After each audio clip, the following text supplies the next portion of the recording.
তোমায় ছাড়া আমার বাঁশির সুর ওঠে না, বাঁশি কথা কয় না, পীড়িতেরও কথা কোমরেরই সহে না।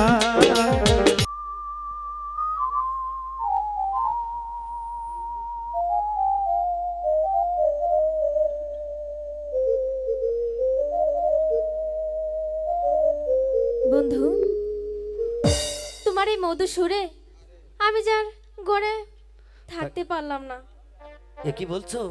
হ্যাঁ বন্ধু, আমি সত্যি বলছি। তুমি তুমি তুমি কখন আসলে? এই তো তোমার বাঁশি সুরে আমি এখনই চলে আসলাম। আমি যে তোমার নাম নিয়েই বাঁশি বাজাচ্ছি, তুমি এসেছো। তোমাকে ছাড়া যে আমার বাঁশি কোনো সুরই আসে না। সত্যি বলছো? হ্যাঁ, আমি বাজাই। প্রাণে কারা সুরের বাঁশি আর বাজাইও না। আচ্ছা, ঘরে রইতে পারি না, জ্বালা সইতে পারি না। পাগল করা সুরের বাঁশি বাজাইও না। তাই নাকি? জাদু মাখা সুরের বাঁশি বাজাইও না। তোমায় ছাড়া আমার বাঁশির সুর ওঠে না, বাঁশি কথা কয় না, পীড়িতেরও কথা কোমরেরই সহে না, পীড়িতেরও কথা কোমরেরই সহে না।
তোমায় ছাড়া আমার বাঁশির সুর ওঠে না, বাঁশি কথা কয় না, এক মুহূর্ত না দেখিলে প্রাণে বাঁচি না, পীড়িতেরও কথা কমু